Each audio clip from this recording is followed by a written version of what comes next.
Nice to meet you, man. I played at Lincoln High School. I coach him. There. Doing a great podcast.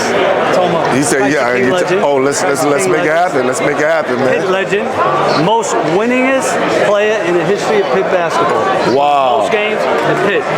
Think about that. So before we get out of here, no, exactly. No. One of the most games. Think about that. No, that's from CK. Right. When was Barry Slice Ross in the Pitt, most winningest player in Pitt history. That's strong. That's strong, bro. Name and number. That's pretty strong. They was in talks trying to give. Put your full name and everything too. They was in talks. Brandon was supposed to get the job. He did. What's the end of the year? I know. How we looking, Fa? I would love to. We good? All right. Soon I get this, we can start.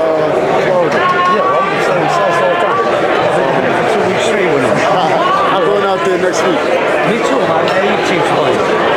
Well, where you going to be? I'm staying Midtown, Miami. Oh, okay. I'm be training out there because a lot of my clients go out there doing stuff like we're all going skiing this week. We're all going to the vacation.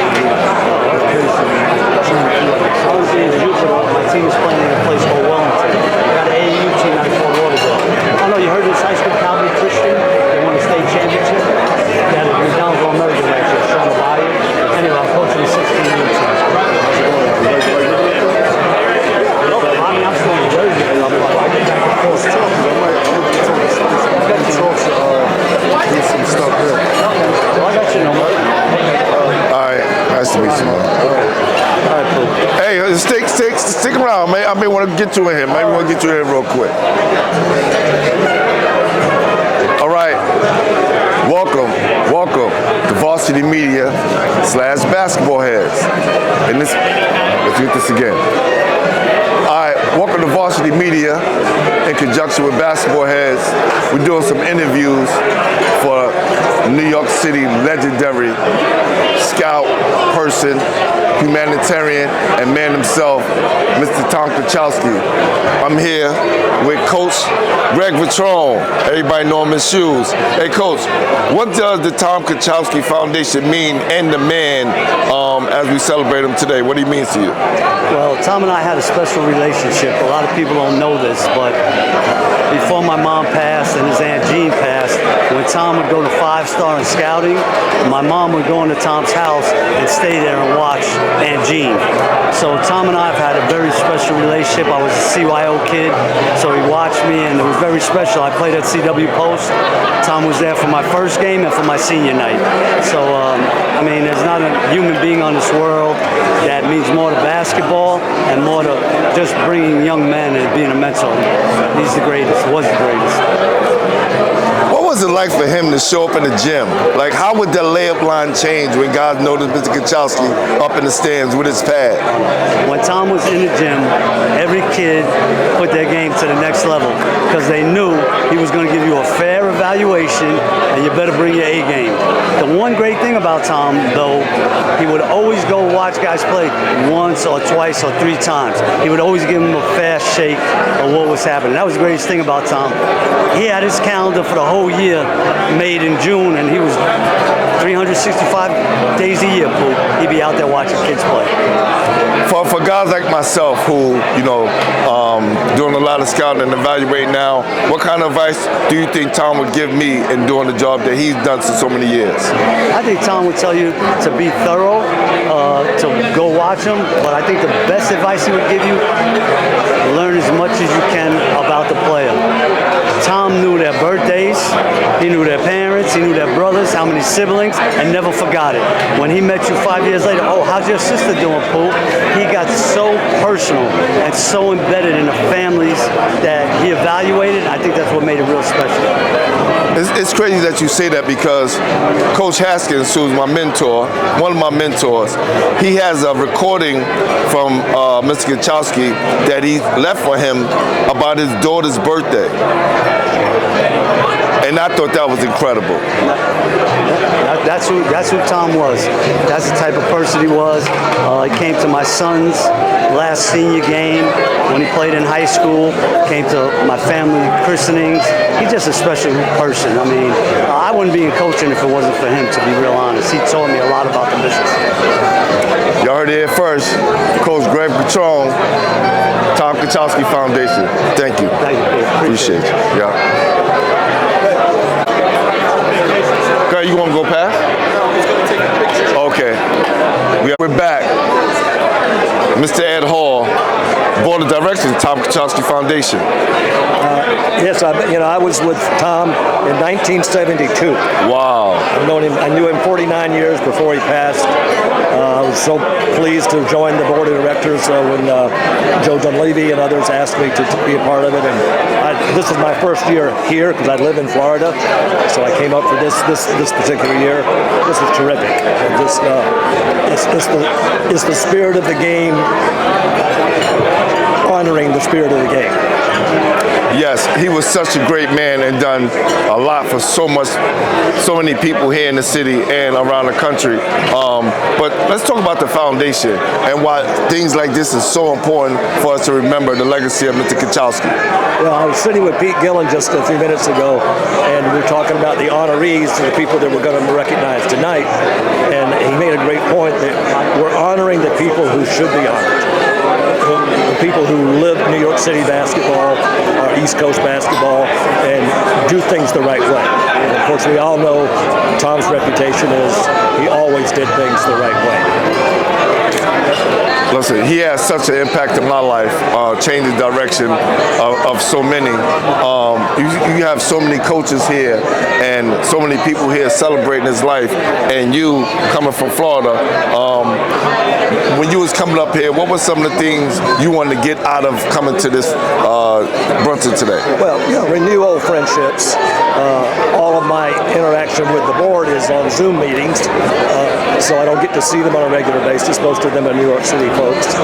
So it's just terrific they do the groundwork. I'm supportive of what they do.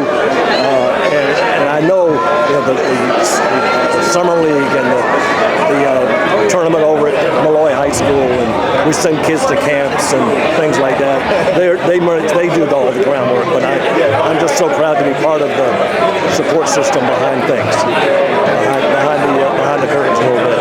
Well, listen, you are so important to a lot of things that's happening, and we're glad to have your support. We appreciate you, Mr. Hall. Thank you. Keep doing a wonderful job. Appreciate it. Thank you. All right. Mr. Ed Hall. All right, Ed, good job, buddy. Yeah. Hi, Glenn. How you doing, Coach P? Nice to see you, Glenn. Coach Gillen, good. How you doing? I'm doing well. All right, we back with another legend, Coach Pete Gilliam. How you doing? Good, doing well, Glenn. Nice to be with you today. This is awesome. I know my coach Hartstein will be very, very proud that I'm sitting here interviewing you with you today. Yeah. Me being a Lincoln guy. What is some of the things that you do for the Tom Konchalski Foundation? Well, I just try to, once in a while, contribute some money, try to help out a little bit and try to recommend other people what a great foundation it is to help young boys and girls, to go to camp or to get a partial scholarship or try to help them out. That's what Tom was all about. He helped so many people. He was so generous, so giving. So this is trying to continue his legacy, what he did for so many people. When kids like myself and other people hear about Tom Konchalski showing up and we see him in the gym, right? Yeah. His impact on us all. How did that resonate with you guys, being coaches and all? Well, once again, he was important. He was a scout. He helped recommend players to other colleges or universities, and he was great. So he was well respected, and he was so much character and integrity and honesty. He wouldn't push a young man to a place that wouldn't fit for him. That'd be over his head. So he was great that way, and just a wonderful person. He helped people in my life. He helped recommend to go to Notre Dame as an assistant basketball coach. Wow. I was assistant at Villanova, and Notre Dame had an opening. I didn't even know it was an opening. Tom talked to Digger Phelps. I'm sure Digger, the head coach of Notre Dame. I'm sure Digger talked to other people, but Tom recommended me to go to Notre Dame. That's how I got the job at Notre Dame. And I was at Notre Dame for 5 years with Digger Phelps. Helped me get a college job at Xavier and was coaching for 30 years. So Tom helped an unbelievable amount of people, and I'm one of them. Well, we say we were both of us. We could both say that. Yeah. For a guy like myself that's trying to, not kind of step into his shoes, but kind of help fill a void that's missing right now for these young kids in New York City. Do you have any advice for myself? I think just when they have these different tournaments, the tryouts that they have, the Catholic League or the Public League, go to that, you watch it, and you see a young man that looks like a pretty good player, find out a little bit about him, and try to say, all right, I know this young man that can play at a Division II or Division III. So I think you're doing your homework, watching kids play at these tournaments and stuff, and pick out one or two, find out about him, you know what I mean, his character and everything. Doing your homework, I think you'll be able to find to help somebody. That's what life's all about. Throw some bread back on the pond to help somebody else be successful. Well, I think that's what we're here all trying to do right now, trying to just help continue the legacy of Mr. Konchalski and just, preserve his foundation, all the things that he did throughout his life. So I want to say thank you, and we appreciate you for doing the things you do. Thank you, Glenn. Nice being with you. All right. Thank you very much. Take care. Okay. All right. Coach Pete Gilliam, we're about to sign off. This is Glenn Pooh Harding, Varsity Media, in conjunction with Basketball Heads, Tom Konchalski Foundation. A great man, a great individual. Peace. Foundation. In appreciation, we have a small token of appreciation for Coach Ed Hall. Ed, come on up here.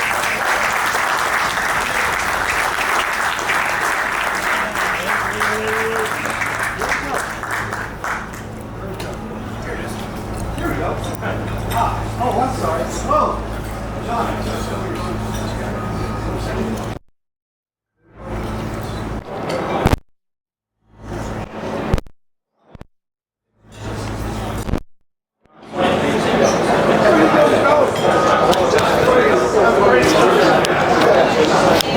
folks, just one bit of information here. As you know, if you knew Tom Konchalski, he went everywhere with his case, his portfolio. Portfolio held all of the 11,800 pages handwritten notes. They all started on a pad like this. As a close friend, we made sure that Ed got one with Tom's initials on it, reminding him that Tom's around and with him all the time. So on that note, congratulations, Ed.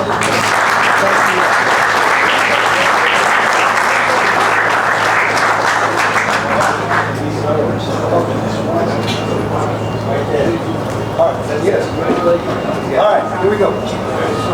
Our next appreciation award, without our next recipient, we would not be here today at all. He's actually over there getting something to eat. It's great food.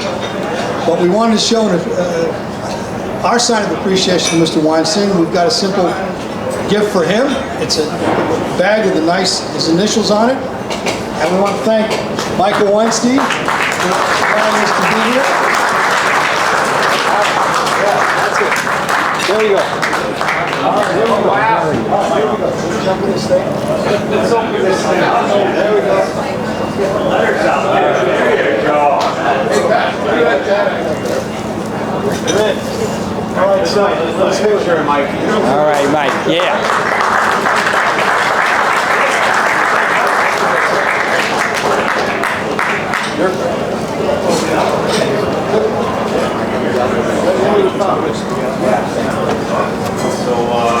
Great job, everybody. Of course, that's the owner of the Bryant Park Grill, Mr. Michael Weinstein.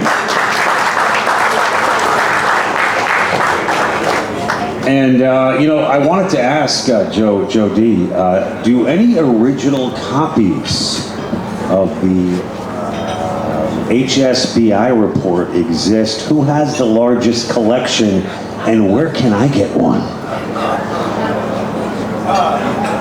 I have every one.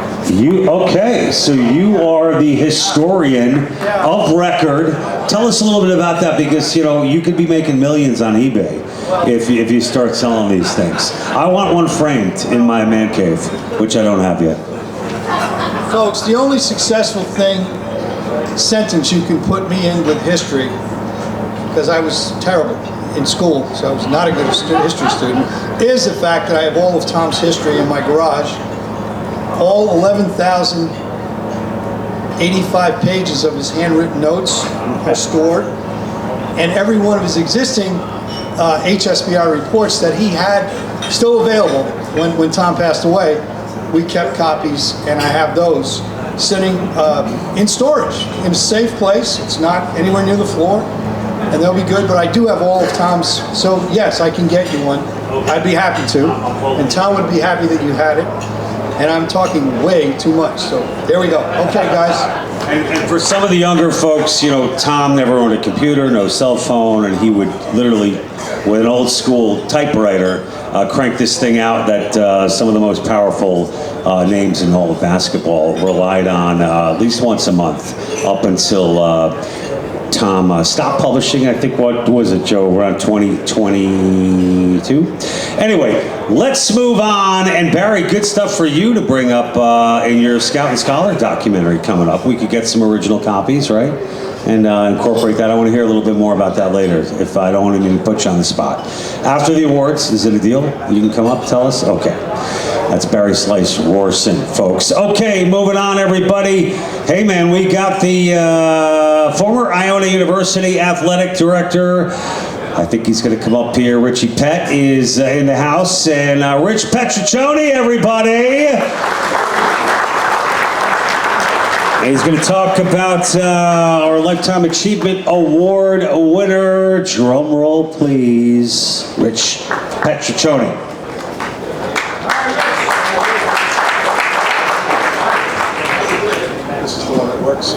Thanks very much.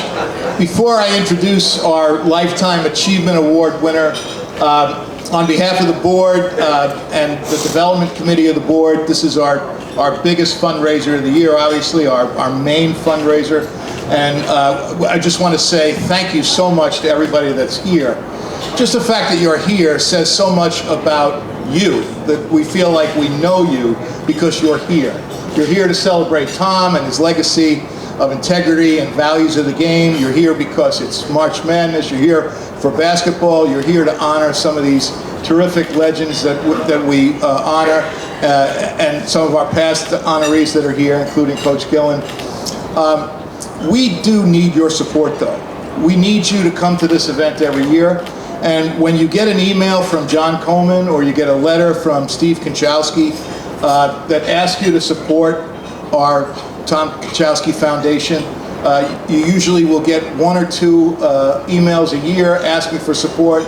You'll get a lovely letter around Christmas time. And if you don't get them, please go to the website, the Tom Konchalski Foundation. Make sure that your proper information is in there. And if you can, think about a donation. Think about an annual gift. Think about an estate gift. Think about appreciated stock. Think about IRA distributions. It's a 501c3 that does a really terrific job, and we need your help. The fact that you're here, though, just like they do at church, I know I'm preaching to the choir. The fact that you're here is, again, we appreciate it so much, but you do have to understand that the only way something like this moves forward, grows, and takes on momentum is with your support. So thank you very much for that.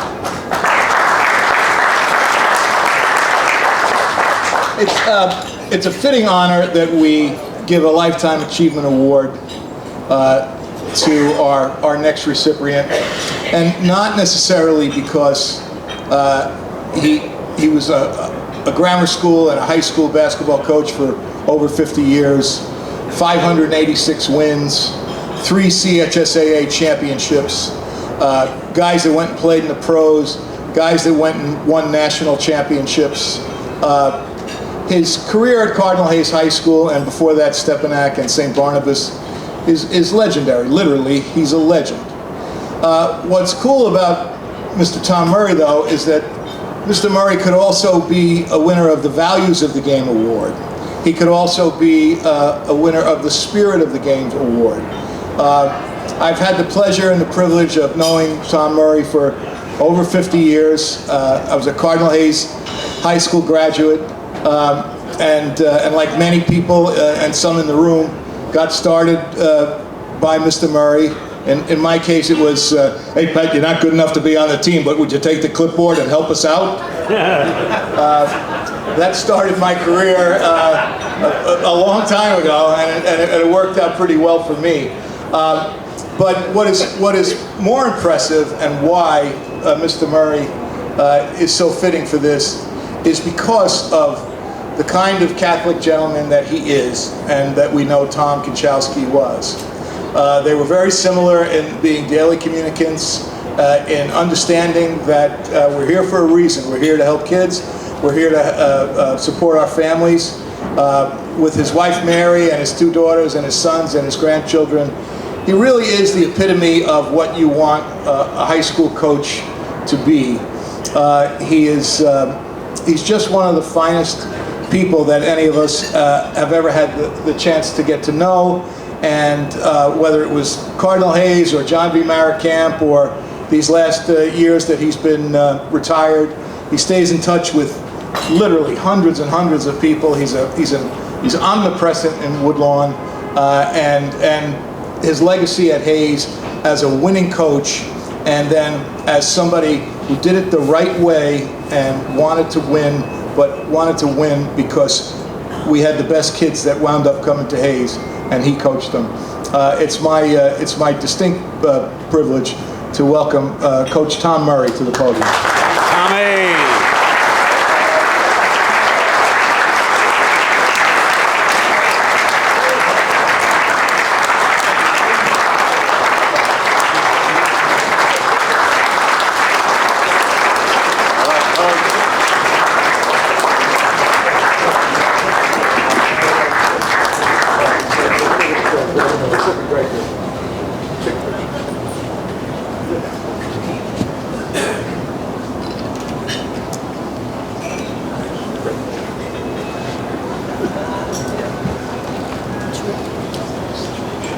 I don't know if you were that happy years ago when I gave you the keys and cut you with.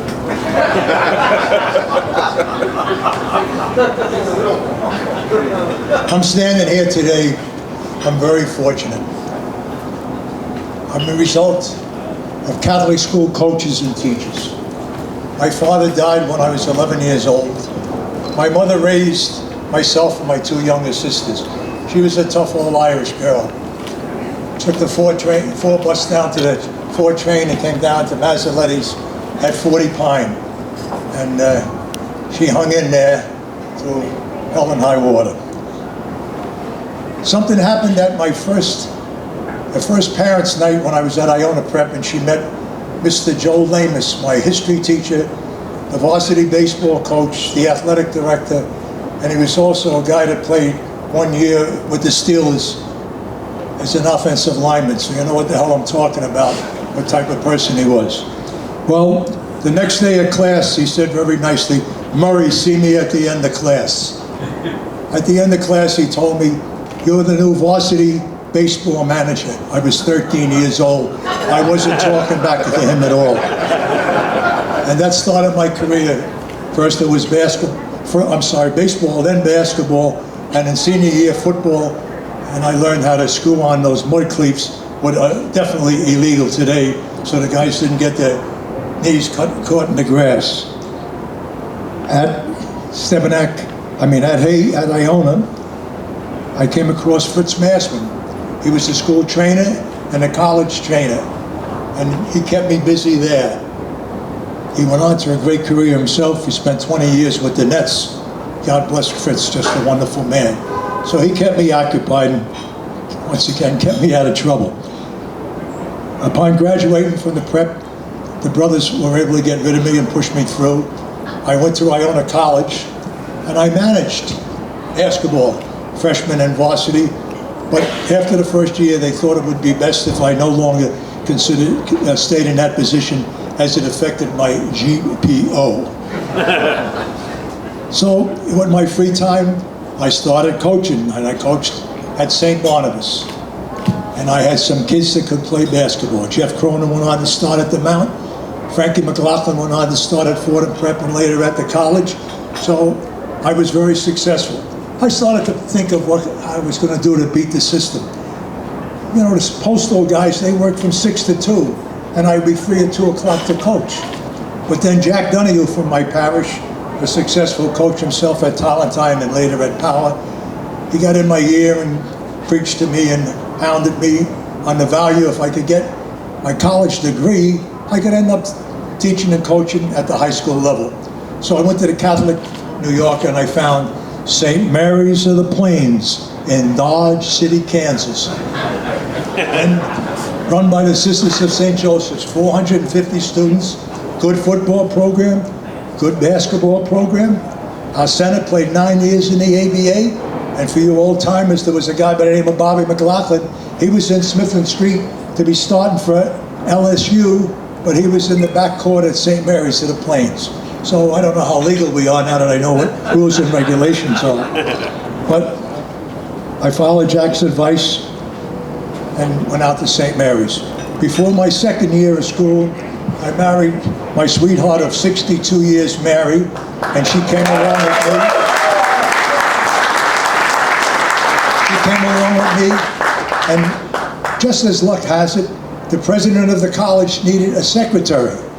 And Mary ended up being the secretary, and I ended up going to school free, getting a better deal there than I was getting for basketball. I played ball, and I worked in a local magazine distributor at night. When we came home from St. Mary's, I came home with that piece of paper. And that summer, we had our first child, Mary Beth. And Mary started her new career that went 15 years, raising our 4 children. It was a tremendous sacrifice, and for you guys know how important it is that your wife tolerates you when you're in coaching. And God bless her, I always told her she gets a chance to get a better spot in heaven, so there's nothing better than that. After 15 years as a housewife, Mary started working as an attendance clerk at Mount St. Michael's, where she would give out late slips to the kids that were late. Of course, my own sons would visit their mother on the way in and get their late slips too. But after that, she decided she wanted to get her degree, so she started college at the age of 45. She was a little different in school than me. She got 1 B in the 4 years. The rest were A's, and she was magna cum laude. She was a student of the game. She taught kindergarten for 21 years in the Bronx, and she really enjoyed it. And I enjoyed it too, because she prepared about 2 hours a night at the dining room table, and I had the television to watch another game. So that's how life goes on. It became then time for me to think of getting a job.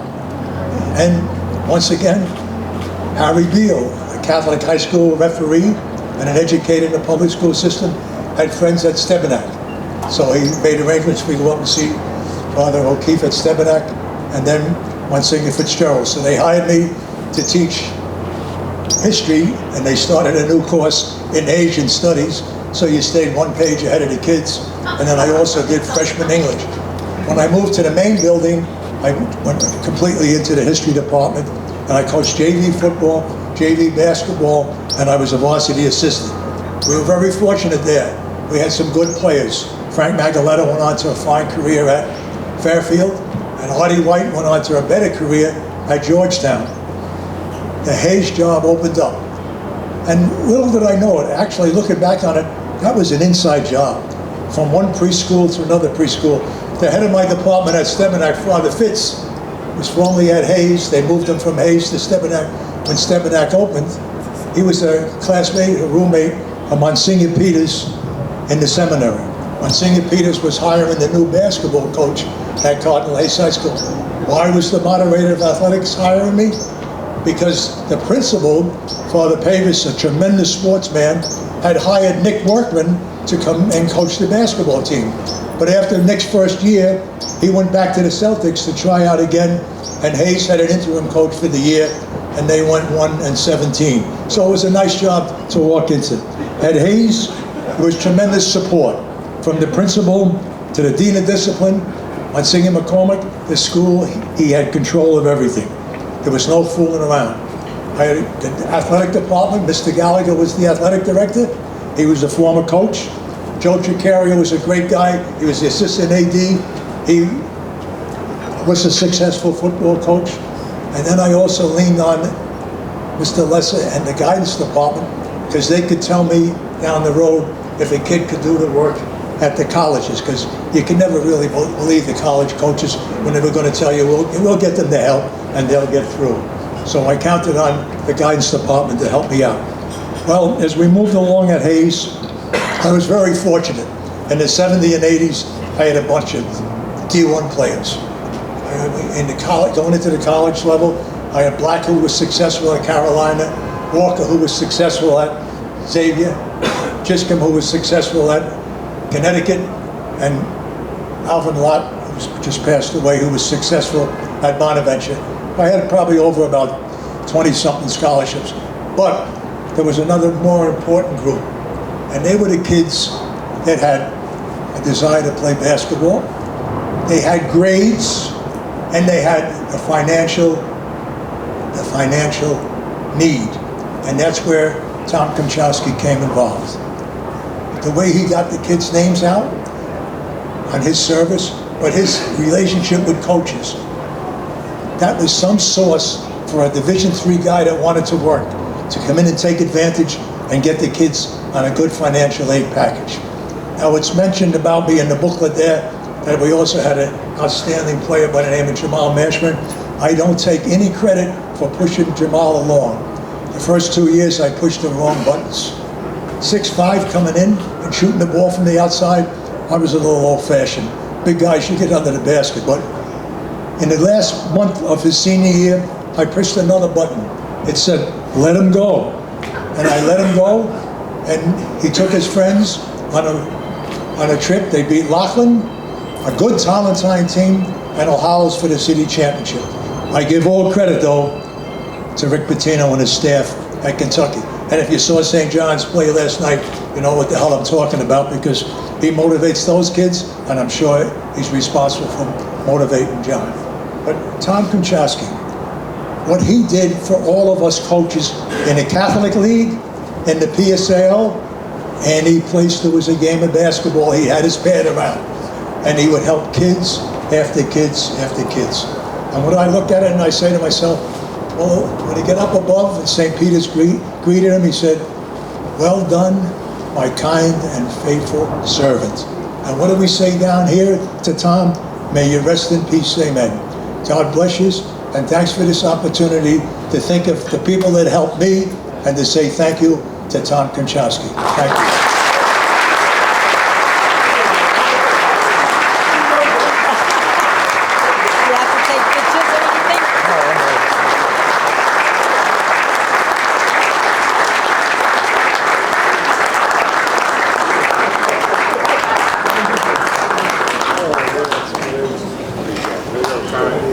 Once again, that's our Lifetime Achievement Award winner. It's the Cardinal Hayes legend, Coach Tom Murray. Great job, Tom.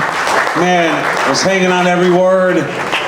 Those stories, only just the beginning, I'm sure. Just Tom Murray, full of so much knowledge and very deserving of our Lifetime Achievement Award here today. Okay, this time I'm going to ask the busiest guy in the room, Joe Dunleavy, to come back up here and introduce our Spirit of the Game Award winner, Joe Dunleavy.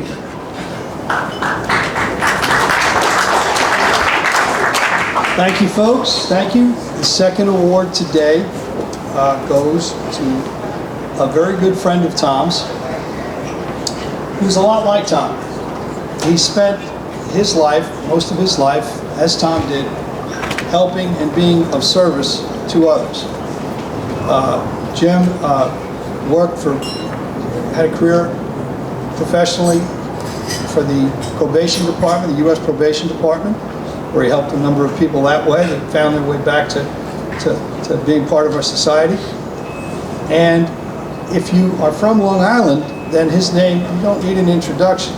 He has done so much for so many people through the sport of basketball, just as Tom did, okay, and helped young people, A, be involved in the game of basketball, and help many of them advance their career.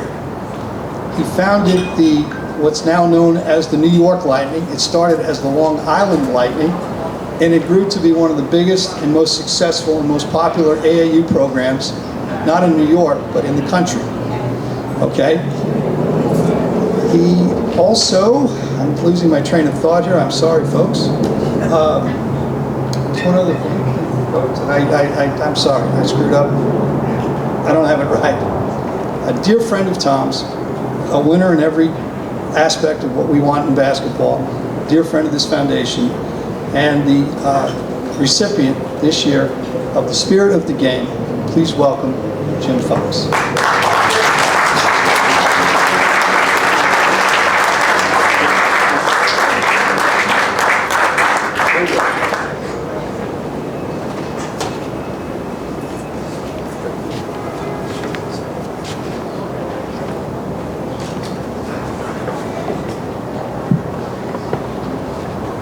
I'm incredibly moved by being here today. I worked on this. Barry called me earlier in the week and he said, you know, we'd like to honor you. I said, me? And I thank you. I thank the foundation. I thank you principally because to put me in the same name as Tom Konchalski is incredibly moving to me. And I thank you for that. I just have a couple of comments. I want to share a couple of stories. I'm a storyteller. Not as good a storyteller as some people here, but first of all, before I do anything, I want to thank my family for being here. My wife, who, she's amazing. By the way, she's a former Catholic school principal in elementary. You know what they're like. My grandchildren call her Hammer. That's true. And but she has put up with my first life in law enforcement, my first career in law enforcement. And I didn't really help too many people. My job was to put them back in prison. And you know, people were a threat to other people. And I worked a lot of hours. And she raised 3 tremendous kids. And greatest gift of my life. I also have my son here, who has his own history in basketball. He was a Division I coach for 19 years. He started as a third assistant, worked all the way up to head coach. He worked under the legend Bob McKillop, who's a New York guy. And I don't think I've met too many better people than Bob McKillop, and he taught my son. And now I have the privilege, the honor, the blessing from God that he's my partner, somebody I love. Somebody who I can trust, and somebody who's much smarter than me. It's true. So we work it together, and I got more to say about that in a minute or two.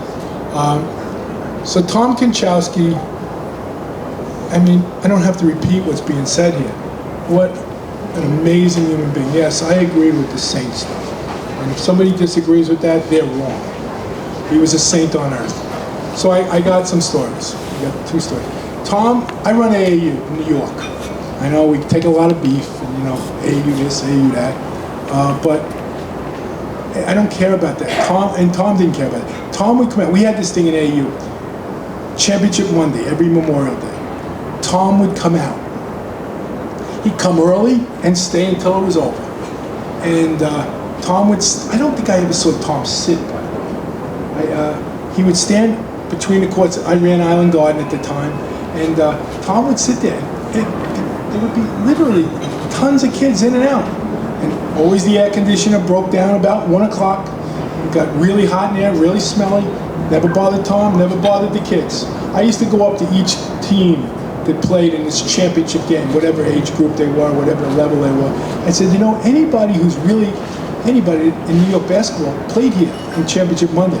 And Tom would be there. Tom would be like the focal point, the light. Everybody was so moved because Tom Konchalski was there. More importantly than that, I watched Tom do his work and all those notes you talked about. I watched all of that. But I also watched Tom greet every player, whether they were a superstar, whether they weren't a superstar. He greeted every coach. He greeted every parent that came up to him. He greeted every referee. And he, yes, the famous handshake, we've all had it. And he gave, and that look you on in the eye. And Tom, it wasn't a gesture. It wasn't fake. It was his soul coming out and respecting other people and loving the game of basketball. That's what they shared. So, and with all that, Tom would stay.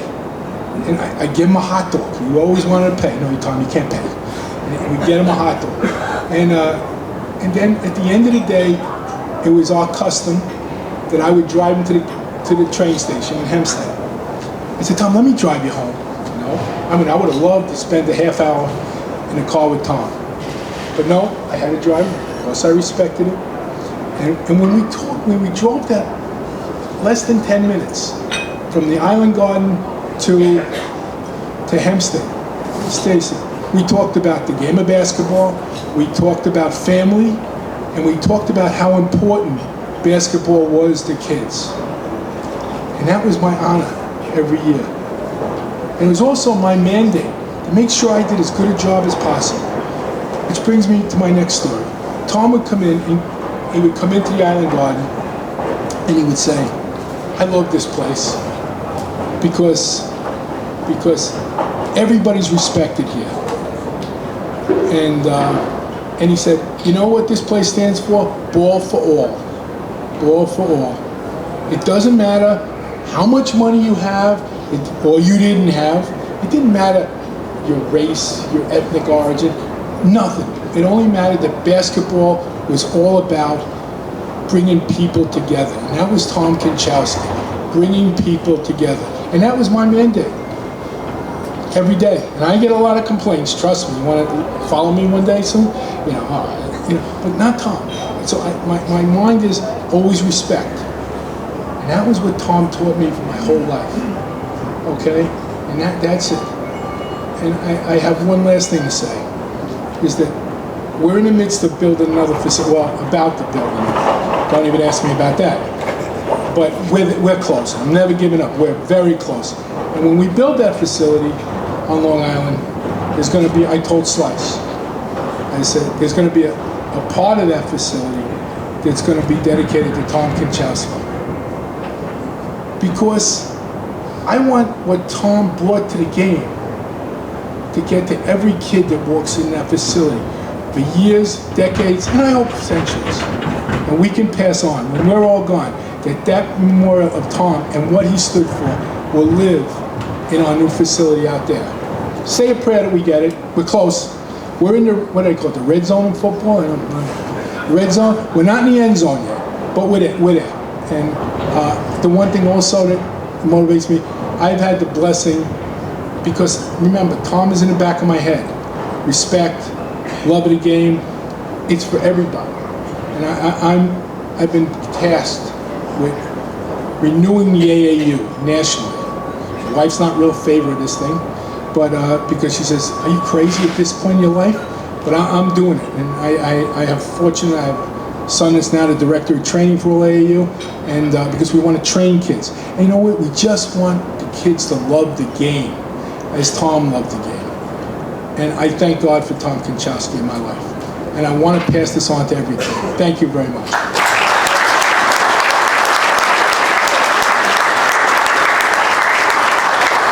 Ladies and gentlemen, that's your 2026 Tom Konchalski Foundation Spirit of the Game Award winner, Mr. Jim Fox. And, you know, AAU National Advisor, I mean, most of you know the power and influence that organization holds. It has really been a pipeline for so much talent, not only here in New York, but all over the country. Jim, thanks so much for your great words and receiving the Spirit of the Game Award. All right, moving on. 2 more awards to give out, everybody. You've been terrific. Everyone's doing okay. Anyone need a drink? Everyone's all right? Okay, good. Good stuff. Good talk.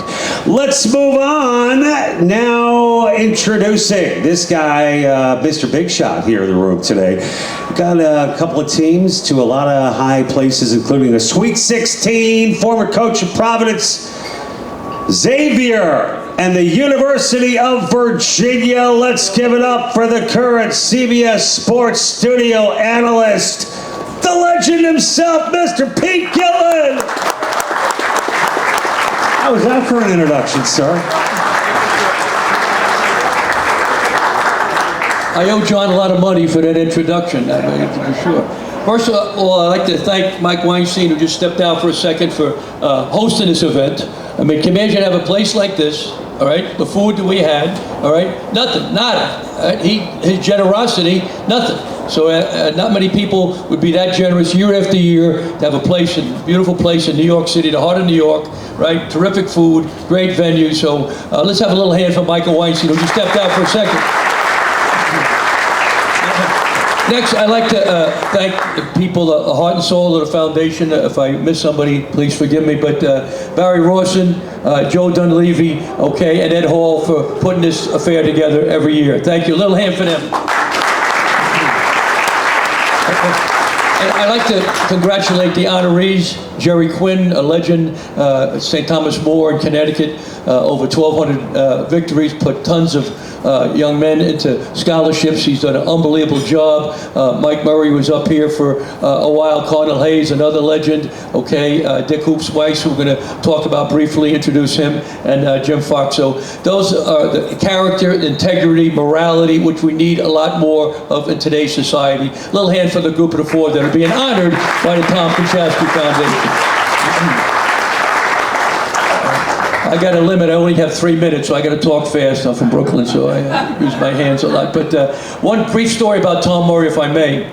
I was coaching a high school coach in Brooklyn, New York, and then I got into college. And I used to, I was at Villanova, used to stop by and see Tom at Cardinal Hayes, the varsity coach there. And he didn't have players we were recruiting, but Mike, I just gave you some props. You know, we got it on film. Don't worry, we got it.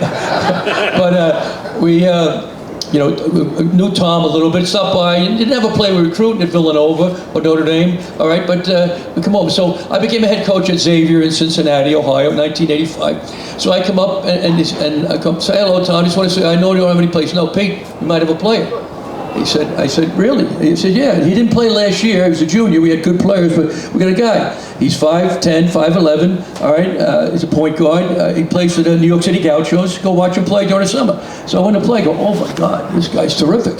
I said, Tom, how many scholarships he got? He says, he's got one. UTEP, Texas El Paso, you know, the family member knew Tiny Archibald, who was from New York City, but they haven't really followed through. All right, I said, well, we're going to give him a scholarship. Well, he hasn't made the boards yet. You know, he's not exactly, you know, a great student, a decent student, but I said, hey, we're going to take him anyway. So we took him, he got the boards, he passed the test. Okay, so we're playing NCAA tournament. He's a sophomore, playing against Georgetown. John Thompson, okay? They had Alonzo Mourning, Dikembe Mutombo, a bunch of great guards. We're playing them, all right? I say, Jamal, you know, just don't throw the ball into the band, okay? Boom, he goes through their press, plays great, scores 19 points, 9 assists, we beat Georgetown. Now Xavier, over lightly, Xavier, we beat Georgetown with Thompson, okay? But he was a great player, and Tom had countless plays. Jamal Mashburn, we talked about, a great player, Kentucky and NBA, and I still keep in touch with Jamal. He lives in Cincinnati, Ohio, where Xavier is, where he played at Xavier for us. So Tom is all about character, integrity, morality. It's what it's all about. We need more of that in today's society today. One more hand for Tom Murray, who helped countless people. And last thing before I get to Dick Hoops, you know, when Digger Phelps lost an assistant at Notre Dame, he called Tom Konchalski and others, who do you recommend? So Tom Konchalski was kind enough, unbeknownst to me, to recommend me. Digger says, who the hell is that guy? I never heard of him. He's stiff. So Digger Phelps calls me on the phone. He says, Pete, I want to offer you a job at Notre Dame. I said, I didn't know one was open. He says, well, yeah.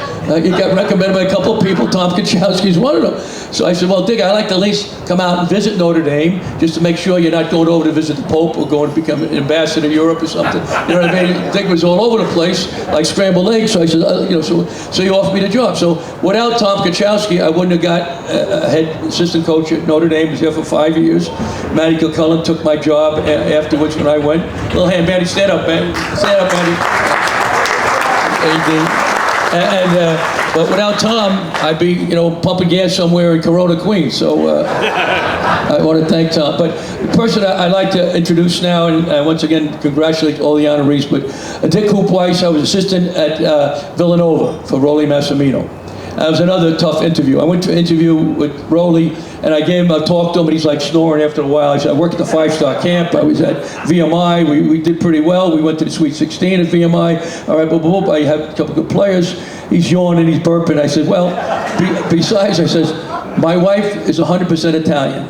Her dad was born in Sicily. Yeah? All right, you're in. So you got to do what you got to do. I'm from Brooklyn, so, you know, I mean, my mentors in Brooklyn were Three-Fingered Willie, Batman, Bullhead, Ice, and Slice. Now, they were the cheerleaders. The guys even worse than them. So I got the job at Villanova. You got to do what you got to do. But Roley was a great coach, and Digger was another. I was fortunate to have some great people. But a gentleman I met in Philly when I was assistant at Villanova was Dick Hoops Weiss, who was a legend in Philadelphia. He went to every big game, every high school game, college games. It was a legend. He's a great writer, wrote for the New York Daily News, the Philadelphia Daily News, all right, for a long, long time. He's in a bunch of Hall of Fames, all right? He's a Kurt Gowdy prestigious Media Award, which is a Naismith Hall of Fame. The highest you can get, the Naismith Hall of Fame has a Kurt Gowdy, all right, award, and Dick Hoops Weiss got it. But he loves the game. He and Tom Konchalski were very, very close. Any big game he was at, he covered many, many Final Fours. He's one of the most respected writers, sports figures in all of college basketball. He's a great guy, a great person, a great writer. I want to introduce the Volumes of the Game Award, all right, for Dick Hoops Weiss. Dick, come on up, please.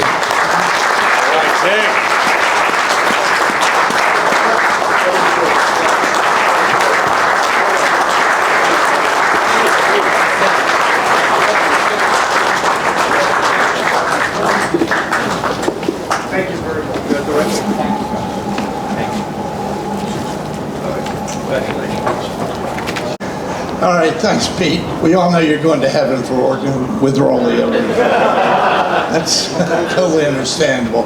Before I get started, I'd like to give a shout out to my wife, Joni. And Pat Pleasant, a longtime friend, has been kind enough to give us a lift up here today. I'd also like to congratulate the other winners, Jim Fox, Tom Murray, Jerry Quinn. Well-deserved awards. I'd like to say thank you to the Konchalski Federation for all the things that they've done to help grow the game and help make life better for a number of children in high school. And finally, I'd like to thank everybody that is associated with New York basketball. I was lucky enough to experience it for 21 years when I worked for the New York Daily News. It was a privilege. It was one of the great things I've ever done in my life. And thank you so much to everybody. You know, when Barry and Steve Konchalski first called me and told me about this award, I was immediately humbled. A little surprised, but immediately humbled, because being linked with Tom Konchalski is one of the greatest honors you can have. Tom is easily the best talent evaluator that I've ever been associated with, and maybe the last honest man in the gym in a changing world. I worked for over 45 years at newspapers, and then for a number of other places since then. This is, believe it or not, my 54th Final Four. When I first started the business, the most important thing to me was meeting coaches. The best place to do it at the time was 5-star camp. Every year I would get in my car in Philadelphia, drive up the Northeast Extension to Honesdale just to go to that camp, because I knew the best players, the best coaches, and the best teaching were going on at that location. Honesdale, outdoors, it was a completely different world for me. Kids would play outdoors. Howard Garfinkel had enormous influence over the sport at that time, but I had one problem. Howard was really stubborn. He refused to ever put the names on the back of the jersey. So I'm up there and saying, who are these kids who are playing in the second and fourth quarter? That's when Tom Konchalski became the most important person in my life, because he knew everybody. Tom's the first person I ever knew that had a true photographic memory. He not only remembered when he first saw a player play, he remembered the points he scored, and he remembered his family members. He was unbelievable, and his assessments were always spot on. He did this thing for 4 decades. I mean, he did it when Moses was there and Howard Garfinkel was saying, the only person I've ever met who was too good for our camp. He did it with Michael. He did it with Kenny Anderson. He scouted Chris Mullen in 7th grade. He scouted Kenny Anderson before people were saying, best point guard in the country, Malloy. He did it with Kobe. He did it with LeBron, and he was never off. But he also did it with so many kids who needed help getting scholarships. He was a godsend to so many people in this city and in North Jersey who sent kids to 5-star camp to learn and get better. I mean, the clinicians there were great, the counselors there were great, and the players learned how to play the right way. I love Tom. From the time that we met, we only got closer. When I started doing a little research, I could see why he is so beloved in New York. Grew up here, went to his first basketball game as a 6-year-old kid. His father took him to the Garden, immediately fell in love with the sport. His brother Steve was a pretty good player, went on to play in Canada, ended up coaching there, ended up working with the Canadian Olympic movement. Tom wanted to feel close to the game. They still tell stories about him following Connie Hawkins around to different different pickup games just to watch him play. When he went to Malloy, he found another role model, and that was Jack Curran, who was arguably the best technical coach I've ever seen in the New York Catholic League. His kids always played the right way, and he hung in there through good years and bad years. He was a guy that you could always depend on, and I think Tom got a lot of his character traits from him. I didn't know that Tom would get into this business. He went to Fordham out of Malloy. He graduated magna cum laude. He was a teacher for 10 years, and then he realized, I might be able to make a living out of talent evaluation. And he was right. Every coach in the country got his report. Every major coach in the country respected him. I mean, Mike Krzyzewski's the first person that will tell you, Tom Konchalski's a saint. When I look at his work, most of it is divine, and he was absolutely right. You know, I was with Ryan Odom's dad, Dave, the other day. We were practicing in Philadelphia before the NCAA tournament game. He's the man who told me, if Tom Konchalski says it, it's gospel. And it's true. He never made mistakes. I loved going to games with him. The only problem is you can never talk to him once the game started. He would sit up in the top row of the stands. He'd pull out that yellow legal pad, and he would start taking notes. He used to have 13 categories in which he could evaluate players, and then he would come up with a number that suited their ability to play the game. Obviously, there were a number of 5-star kids, but there were a number of other kids, and he would always pick the right spot for them to play. An awful lot of players, it wasn't just a question of like trying to sell a service, it was a question of getting kids to a place where they could play and have a successful career. I mean, that's who he was. He always cared about children first. Never cared about himself. Never tried to make $1 million, but always gave back to the game. I really appreciate it. And guess what? He was never wrong. They still tell a great story about Michael Jordan. I'm sure a lot of you have already heard it. When Michael was a sophomore in high school, he got cut from his high school team. 5'10". His brother makes the varsity, he gets cut. The next year he grows to 6'4", makes the varsity, goes to Carolina camp, and just tears it up. They still weren't sure. Tom is gone up to Kutcher's to watch the All-American game with Roy Williams, the assistant coach in Carolina. Roy says, listen, I need to know about this kid. Can you talk to Howard Garfinkel about him getting a waiter's job so he can come to your camp. Tom says, okay, oh well. He got him into pit 2 and 3. He goes to the draft that year. Brendan Malone can't make it. His wife was in an automobile accident. So Tom says, I'll draft for him. Tom gets up, first draft, Greg Dreiling from Wichita State, best big man in the camp at the time. The second pick, Brendan wanted him to take a guard named Audrey Sherrod from Wichita. Tom says, no, I'm taking Michael Jordan. I saw this kid in the workout. He can do everything. Brendan gets back. He freaks out. He goes berserk. No, you can't do this to me. I'm never going to win a game. Guess what? Then they started playing. He found out very quickly who the best player in the camp was. And that is so typical of Tom.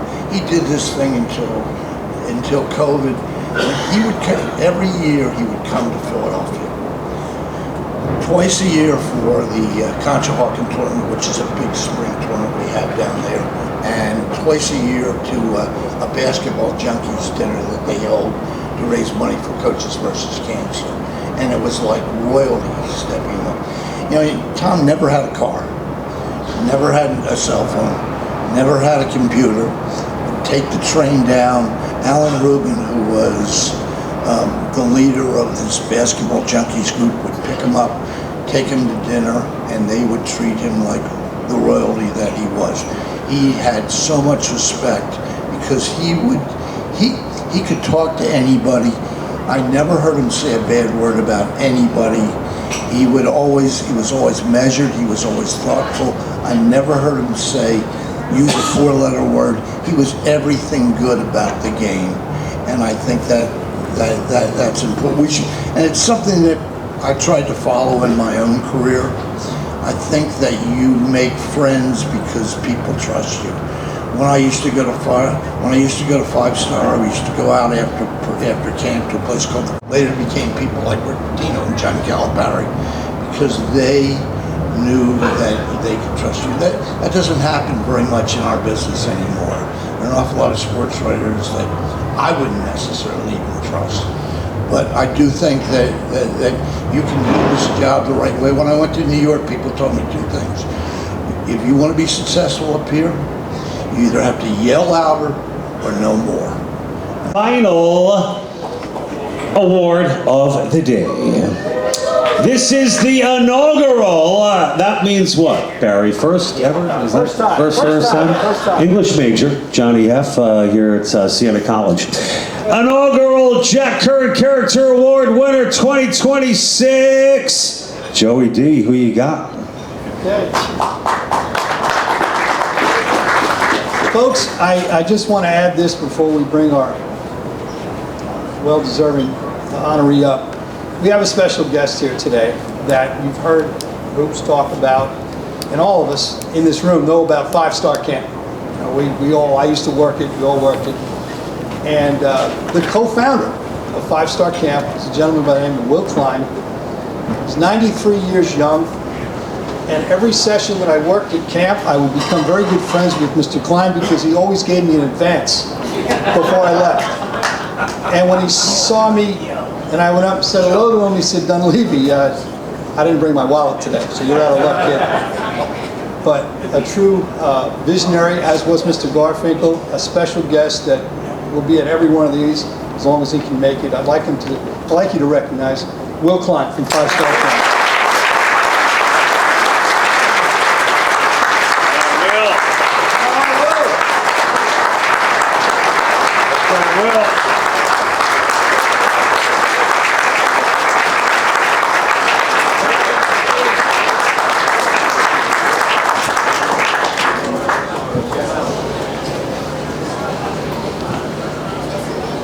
Okay.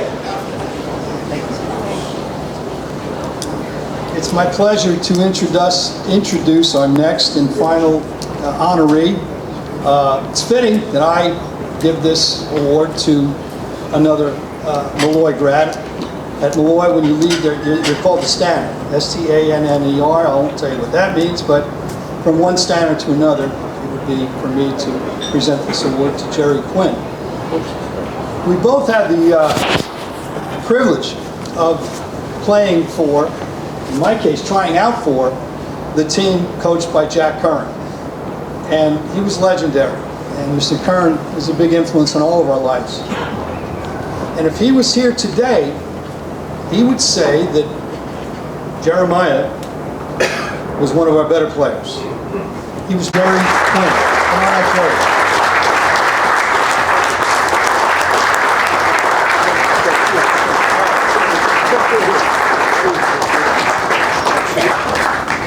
Over this way.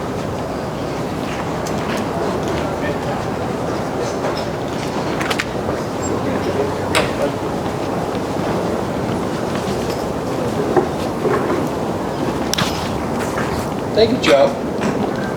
Can everybody hear me okay? Yes?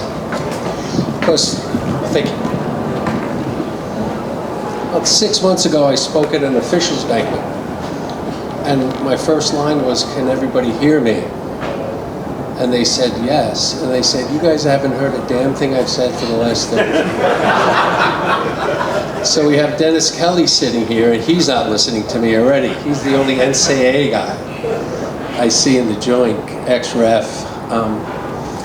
I always enjoy coming down to this event, and I see Matt Cullen, which I haven't seen, like awesome burial plots.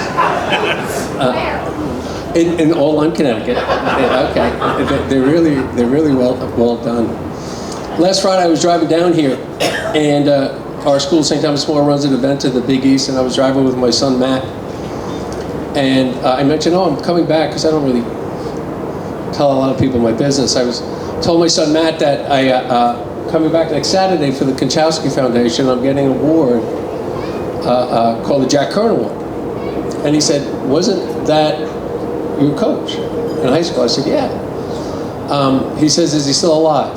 I said, "No, Matty. Unfortunately, he passed about 10 years ago." I do believe, though, if he was alive and he found out I'm the first recipient, it could possibly send him over the edge. Hope not. And I'll tell you why, and indulge me for a couple of minutes. I show up at Archbishop Malloy 5 feet. Puberty's about 10 years away. I make the team as a freshman. I get cut as a sophomore. Why? Not really doing my schoolwork. Hanging out with Joe Dunleavy way too much. Just not doing the right thing. And then I try out my junior year. Now, I always went to his camps. He knew I loved basketball. I tried out to my junior year, and I was the last one cut. So it's called the Jack Curran Award, but I just know him as Mr. Curran. Like, if he played for me, it was always Mr. Curran. So Mr. Curran brought me into his office and said, "Quinn, Jerry, where do you want to go to school? You've been offered some scholarships." "Oh, St. John's." He said, "Jerry, no, you got to understand, this goes on through August. I'm still not in school." So he says, "Jerry, a guy, Bill Dietrich, who was like Coach Curran, and then therefore like me, a guy who did his entire career at Central Connecticut, says you can go there." So I said, "No, I'm going to St. John's." Of course I wasn't wanted. So Coach Curran and my father get together. The following day I come home and there's a gentleman from the Marines sitting in my living room. And my father introduces me. He leaves. He says, "Well, Jerry, you'll go to Central Connecticut or you'll go to the Marines." Now, I'm a kid with a Malloy degree. I went to Central Connecticut. I didn't coach the Marines. But what was amazing about Coach Curran, I honestly was a pain in the neck. Coach Dietrich from Central Connecticut, every other week would say, "Hey, Coach Curran called to see how you're doing. Coach Curran called to see how you're doing." And I get some trash. So I asked Tom, I said, "Tom, like, what's the worst thing that you ever did?" And he stopped for a second. He said, "Well, there was a fire alarm that went off at Malloy. And instead of going outside, I snuck into the library and read. And I said, well, Tom, that's immortal. He said, Tom would say, no, Jerry, it's a venial. I said, Tom, is there anything else? He said, well, yes, there is something I remember that I did. I said, okay, what was that? He said, well, I rated you a three player and you were only a 2+. So I loved his sense of humor. But as was mentioned, Tom was a man of, he had a schedule. And my schedule was he would come up the second Tuesday in October. He and I would talk every Tuesday during the season. So our schedule, I'd talk to him on Tuesdays. He'd come up that second Tuesday. He'd come to our nationals. He'd stay at our house for our tournament. And Joe alluded would come because Tom was there. And if he went to dinner, promise it'll be a secret. He said yes. I said, okay. I said in high school, Tom Konchalski was the biggest pot smoker that there ever was. Now, if you know Tom, no. So Tom comes back, and just as he comes back, his lobster bisque is put in front of him. And Max, who I knew couldn't keep a secret, as soon as he comes in, Tom takes the thing.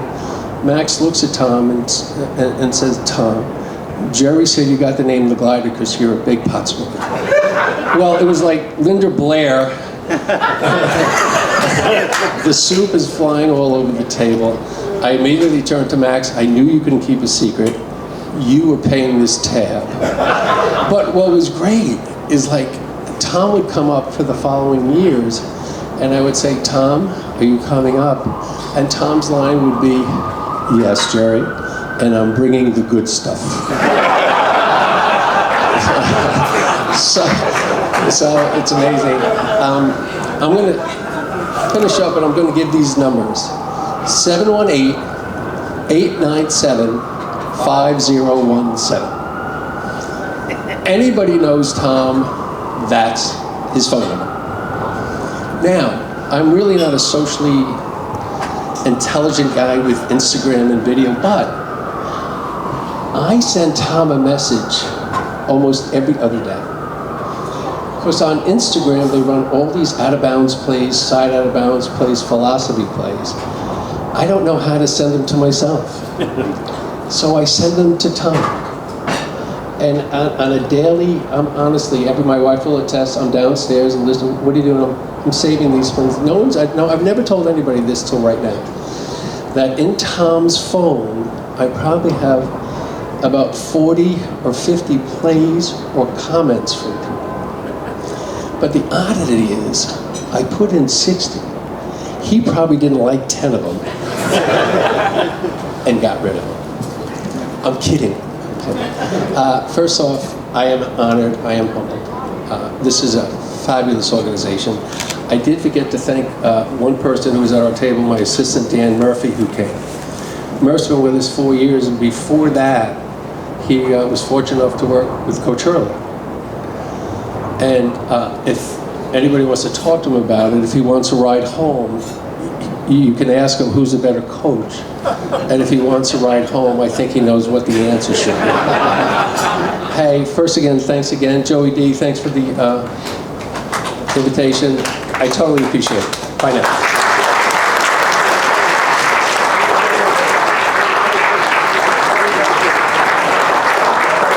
Jerry Quinn. Great job, Jerry. That is our last award of the night. Where's Barry? You know, I mean, without you, none of this is possible. Barry Slice, Rorson, everybody. Barry, anything you want to say? A lot of humility from Barry tonight. I want to thank everybody for coming out. I don't know if you saw that little bird that came in here flying around. making some noise and then just mysteriously disappeared. I don't know. I'm just saying. I'm just saying. That could have been Tom giving us all a little bit of a message. Hey, on behalf of Barry Rorson, the entire board, Joe Dunleavy, I'm John Heffernan, everybody. 2026.